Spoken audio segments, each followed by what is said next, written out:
ప్రక్కనున్న వారి వైపు తిరిగి చెప్పండి, లేవండి ప్రభు కొరకు ప్రకాశించండి అని. దేవుని వాక్యంలో మాట ఉందండి, ఒకరినొకరు పురికొల్పుకోవాలంట. We're here to encourage one another. ఒకరినొకరు ధైర్యపరచుకోవాలి, ఒకరినొకరు ప్రోత్సహించి. కొంతమంది ఉంటారు ఎప్పుడు వెనక్కి లాగే కదండి, భారతదేశం పీతల్లాగా ఉంటారు.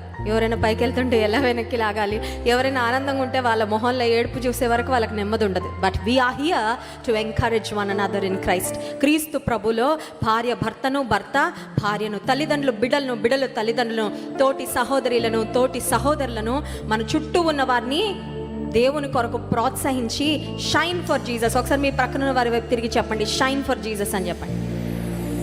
Yes, we're here to shine. ఎప్పటి వరకు? బ్రతికినంత వరకు దేవుని కొరకు. మాడిపోయిన బల్బుల్లా ఉండడానికి వీల్లేదండి. ప్రపంచంలో చీకటే, రోజు రోజుకి చీకటి ఎక్కువైపోతూ ఉంది, చీకటి కార్యాలు ఎక్కువైపోతున్నాయి, చీకటి శక్తుల ప్రాబల్యం పెరుగుతూ ఉంది. మనందరి మీద గ్రేటర్ రెస్పాన్సిబిలిటీ ఉంది, మనందరి మీద అధికమైన బాధ్యత దేవుడు పెట్టాడు. ఏంటంటే ఈ చీకటి ప్రపంచంలో ప్రభు కొరకు వెలగాలి, ప్రభు కొరకు ప్రకాశించాలి. ఒంటరిగా ఉన్నా అనుకుంటావేమో, ఇక్కడ కొంతమంది ఉన్నారు ఒంటరిగా ఉన్నారు, ఒంటరిగా వచ్చారు. ఎందుకంటే కుటుంబాలు ఇంకెవరు ప్రభుని తెలుసుకోవాలా. నీ కుటుంబాన్ని వెలిగించడానికి దేవుడిని ఎన్నుకున్నాడు. దేవుని నామానికి మహిమ కలుగును గాక.